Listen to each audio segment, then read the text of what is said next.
Hey everyone, welcome back to another episode of the Wild Cumberland Podcast, co-hosted by myself, Devin Hughes, and Wild Cumberland's Executive Director, Jessica Howell-Edwards.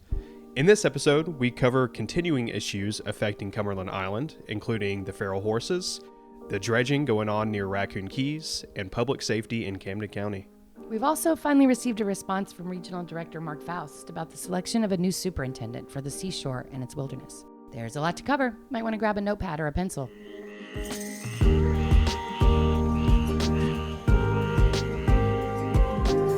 Hello, wilderness advocates. Welcome back, and thanks for being here. First, before we get into the bulk of this, we want to express our deepest appreciation. Absolutely. This is Jessica here, and I was so impressed that so many of you joined us every week during National Wilderness Month for our first virtual Trivia Night fundraiser series. It was an incredibly successful event, but I had a lot of fun learning about Cumberland Island and wilderness and leave no trace philosophy, even the state of Georgia. So I think we all walked away and learned something new. Yeah, absolutely. We had a great turnout every week. Some technical difficulties the first week, but that's what happens with our first event. Are you kidding? You did a great job. A huge thank you to our team of volunteers who worked so hard to put that together for all of you, and definitely something I think we should do again. But I want to also make sure we recognize and show appreciation for the sponsors who contributed some pretty amazing prizes. Yes, they are what made this possible for sure. We're getting those out the door to our winners, but I want to give a special shout out. REI Atlanta donated a fantastic tent.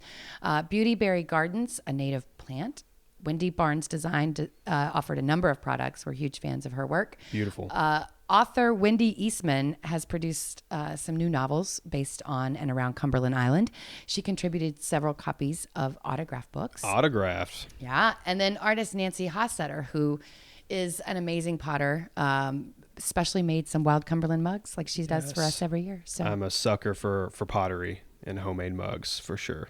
Did you like it? Did you have fun? Absolutely. Yeah. Like I said, we had that first hiccup, but overall, it was a fantastic series, one that I definitely want to do again. It could even be a twice a year thing if we really wanted to push it. Look at you. But, that's just me. I shoot for the stars. I liked the platform. I thought it was easy to use. I liked the variety of types of questions we could play with. So yeah, absolutely. I think the interface was easy enough for the participants to use as well.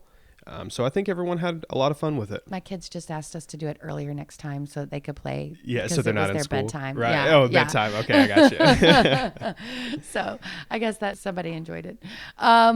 Okay, it's October and there's a lot going on. I don't think I'm alone when I say it feels increasingly more difficult to keep up with both the number and severity of issues that we're all facing. Right. But I appreciate that those of you who are here also take the time to keep up with Cumberland Island and the issues affecting the seashore. So as most of you have heard, the government shutdown was averted, at least for 45 days. Down to the wire. But our public lands remain accessible and fully staffed. So if you're planning to visit the seashore in the next few weeks, your reservation is safe. That's great to hear. Yeah, it is, because a lot of people were on the edge of their seats wondering if their ferry and camping reservations would be canceled again.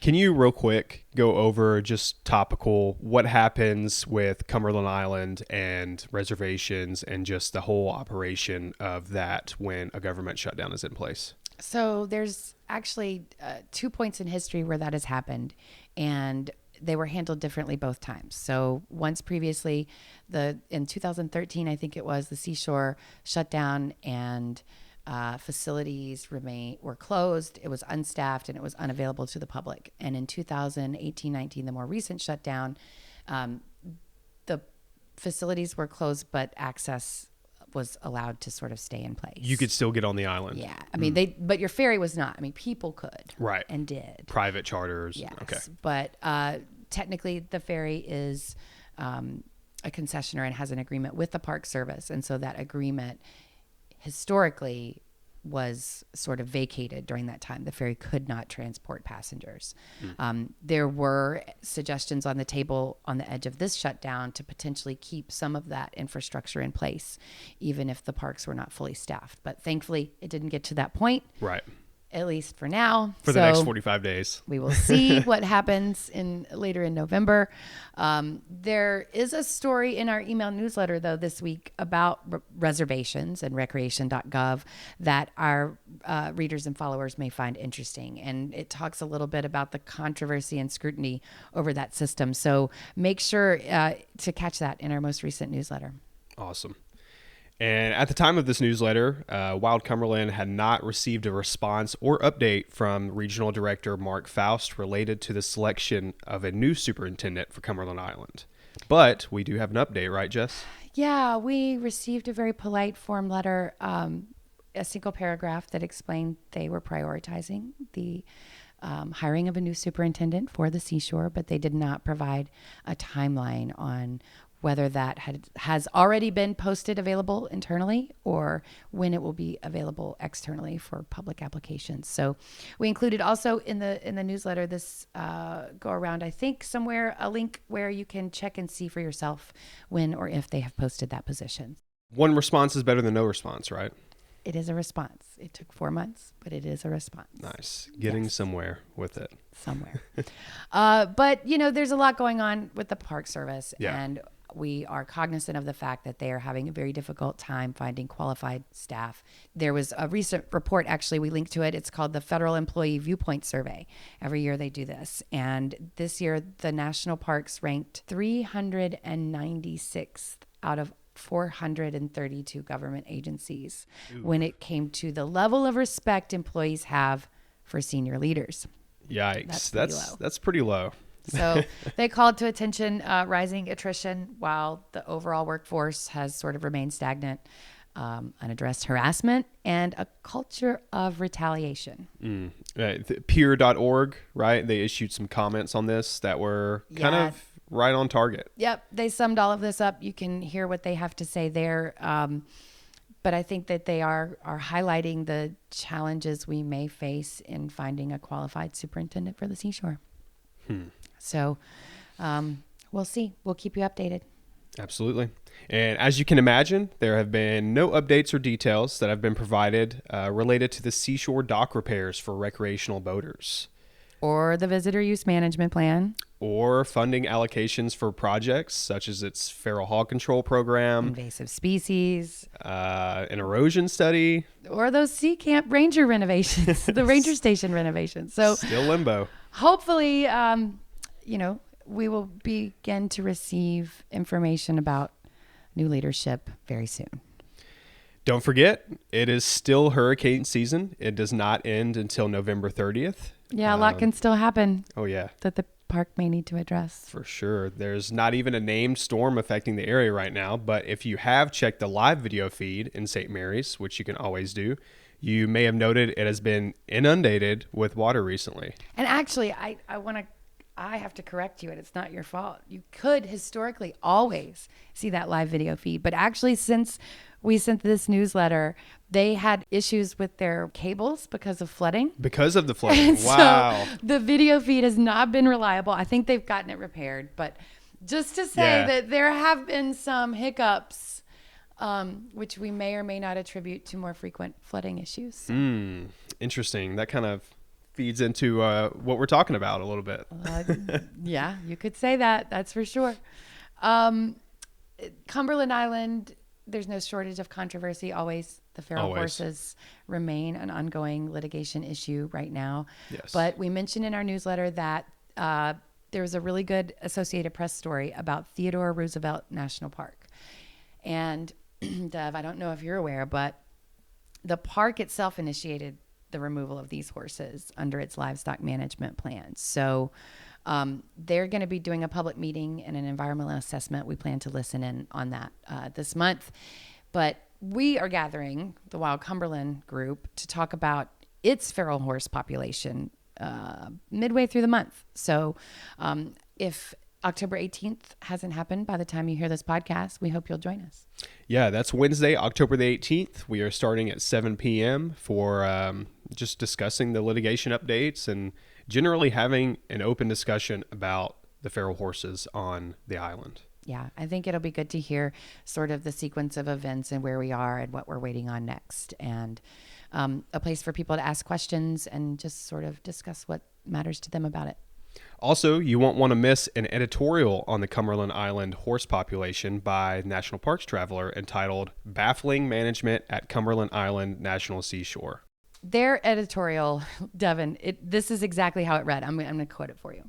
For the Justice Department to say that the Park Service should not be responsible for impacts feral horses are bringing to the seashore's threatened and endangered species and ecosystems is a perversity of the National Park Service's Organic Act, its management policies, and even the seashore's own view of the impacts these horses are having. So I love that they called it out. They use perversity of these fundamental laws and regulations and policies that govern the way the entire National Park Service is supposed to regard our natural resources. Right. And I think it's really important to say, though, that anybody who cares about public lands, our public lands, Cumberland Island or any public lands, should also support the National Parks Traveler.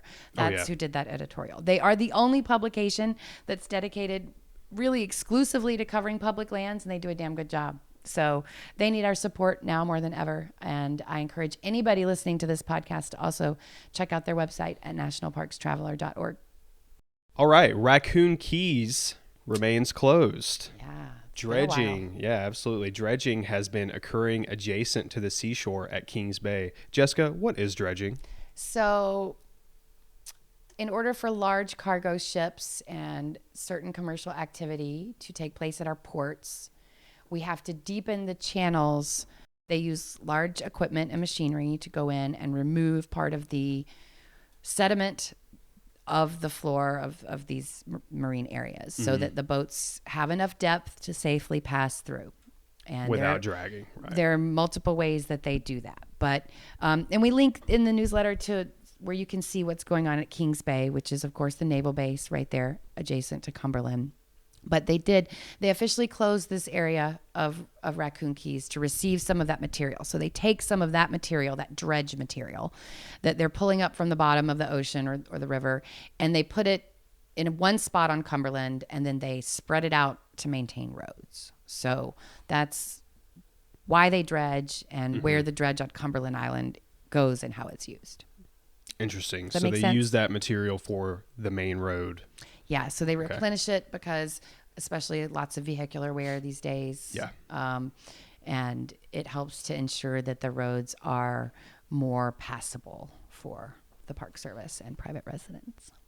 So this has been closed to the public since May 1st of this year, correct? Officially, yeah.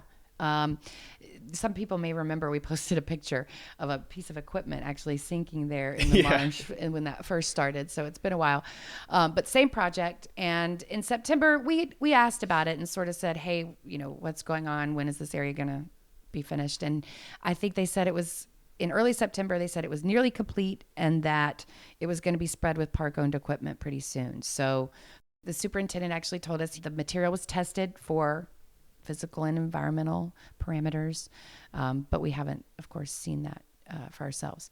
We have heard some complaints about the noise level because this is a lot of equipment moving during the business day for visitors on the south end. And we just always encourage that people give that feedback directly to the Park Service so that they can know it's impacting your experience or the wildlife experience you may have while you're there. Right.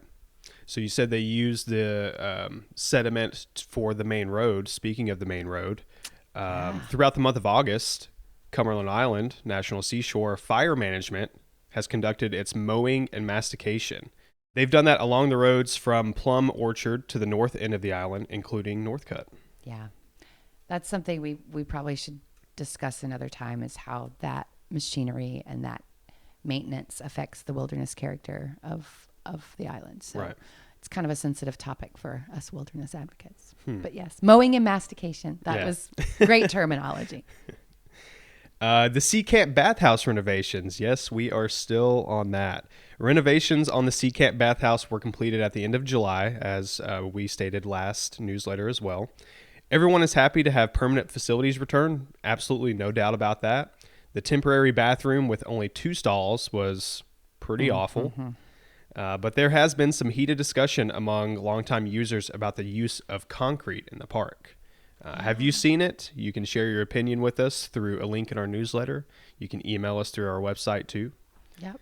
I'm curious to hear what people think. It is the only place that they have, to my knowledge, poured new concrete on the island, and people have some feelings about it. Absolutely. On September 15th, Cumberland Island National Seashore reported its law enforcement rangers hosted life flight training on the island near the Dungeness ruins. Yeah, a bunch of people participated in that. They shared some pictures on Facebook that you can check out for yourself. I sure appreciate them staying up to speed on best practices. Oh, yeah, because if you've been to the island, you can understand that emergencies on the island aren't... require a helicopter. Exactly. Yeah, that's a great way of saying it. And as a reminder, in an emergency, always dial 911 when you're on Cumberland Island. Do not attempt to try and find a park ranger. Please, if it's a real emergency, use your cell phone and call 911. I'm happy to see that they are staying up to date on that. Yeah, but there's some other stuff going on in Camden County related to public safety. Speaking of 911. What is that? Well, we mentioned this last go around, but I still want to hear how people feel about it. And the Camden County Sheriff's Office lost its insurance coverage because of misconduct from its deputies. Things like car crashes and maybe damaging maneuvers might have been involved.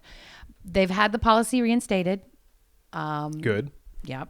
But there are a couple, there's some deputies maybe charged with some violent jail incidents, and maybe the sheriff is still suing the county over underfunding. So right. That plays a huge part in it. A lot going on in public safety in Camden County. We noted also that Camden County is what they call a speed camera community. I wasn't necessarily familiar with that term. What is a speed camera community? So let me That's the important question, yes. right? So basically, these communities have employed cameras to measure the speed of a vehicle, and they can be on a fixed spot or they can be mobile, and they can use radar or they can use laser, and they measure the speed of the vehicles that are passing by. But if the vehicle is traveling faster than whatever the predetermined speed is, then they take a photo of your vehicle and they send that to local law enforcement. So Camden is a community that participates in that program as well. So that's opposed to actual officers doing the speed controls. I would think, right? though, if it's mobile, maybe an officer could actually employ that equipment Sure. in themselves Right. or in their vehicle. Mm-hmm. So I don't know if Camdens are fixed or mobile or what those are. But I can tell you that in 2021, Camden had like a little less than 700 vehicle crashes. Okay. And that wasn't that long ago, 2021. Right. But in 2017, there were only 200. It's more than that's That's tripled, a really right? big jump in a really short period of time. So I think it's important when we think about 60,000 or more visitors every year traveling through Camden County to reach Cumberland Island National Seashore, whether they're going for the day or for an extended visit, that they are traveling and doing business within these communities. So public safety is an important part of the discussion when we think about accessibility. Absolutely. And making sure that this gateway community is welcoming for all users of public lands. Now, does this information affect your plans to visit the National Seashore or Camden County in general? You can submit your thoughts anonymously through the link in our email newsletter. You can also read more about it on our website. Yeah, and if you want to share publicly, you can always email me. But we did create a form where you can submit your thoughts anonymously. So it's there for you. Now, interestingly, this is just kind of a fun fact. Did you know that State Representative Stephen Saines from St. Mary's was named into this House Subcommittee on Sustainable Economic Development? He used to work on Cumberland Island a long time ago, so he has an interesting sense of place. It's got a connection a little bit. Got a bit of a connection. So I'll be curious to see how his role in the local community and his work with sustainable economic development works out. I heard at the age of 15, he apparently worked on the island, where he says he spent most of the summer cutting palmetto branches off the sides of the main trail from Sea Camp to Dungeness. It's not an easy job. No, it's definitely not. I'd love to hear his stories about it. In case you missed it, we linked to several articles in our email newsletter this month that our supporters may find interesting, such as Spaceport Camden. Yep. We don't want to go in depth to all of these, but the Current did do a great job on who benefited from Spaceport Camden. So it sort of follows the money trail, which seems to never end. There's also an article about the recreation.gov fees we mentioned previously. The senators are still waiting on answers there. And of course, the Southeast Coast Network newsletter, which is produced by the Park Service, is out for August. So you can link there and read for yourself about the types of research that are going on in this region of the Park Service. We also mentioned, I think last two things were that the Okefenokee National Wildlife Refuge has been nominated or is going to be nominated to the World Heritage List. They are trying That's still great news. to circumvent the mining proposal there. And some interesting reading for those with time on their hands about how roads have transformed our natural worlds and the impact specifically of road noise on wildlife. So some good reading material in there when people have time. Lots of places for people to give feedback and input. And the thing is, we really do want to know what you think. So if there's something we're not covering here or in the newsletter, then please let us know. Or something you would like to know more about. Yeah. Maybe some suggestions on an episode focused on an actual topic. Absolutely. Or special guests. You can email us. Jessica, what is your email address? Jessica@wildcumberland.org. You can also email Devin at wildcumberland.org. And either That's one Devin of with us, an I. Yeah. D-E-V-I-N. That's very important to mention. That brings us to another important point. We are an all-volunteer team, including myself and including the person who is producing this podcast right now and co-hosting with me as well. That means we donate our time and talent to ensure the public has access to this information and this context necessary to understand issues that impact the national seashore and wilderness in general. Yeah. So if you're interested in helping to staff booths at events, digging into research, or planning fundraisers like our trivia night that we just got done with, our trivia month rather, we need your help. If you can't donate your time right now, please consider making a financial donation to support our work. We're not funded or beholden to any big corporations or special interests. We strive to serve as advocates and stewards, and your contributions help make our work possible. Yeah. Thank you for spending a few minutes with Wild Cumberland today. Stay wild, and we'll see you again in November.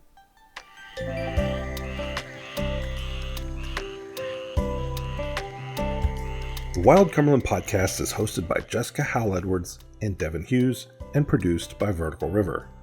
This episode was edited by Greg Cuson. Don't forget, Wild Cumberland is a 501c3 nonprofit organization. All donations are tax deductible. Learn more, sign up to volunteer, purchase merchandise and more at wildcumberland.org.